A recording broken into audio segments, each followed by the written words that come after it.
دیکھیے کسی نے پوچھا کہ مرد ربڑ کا بریسلیٹ پہن سکتا ہے کہ نہیں۔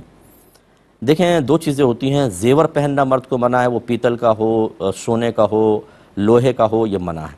تو بعض بریسلیٹ تو اسی دھاتوں کے ہوتے ہیں تو بالکل ہی منع ہوں گے، اور بعض چیزیں ایسی ہوتی ہیں جو عورتوں سے مشابہت کی وجہ سے منع ہے۔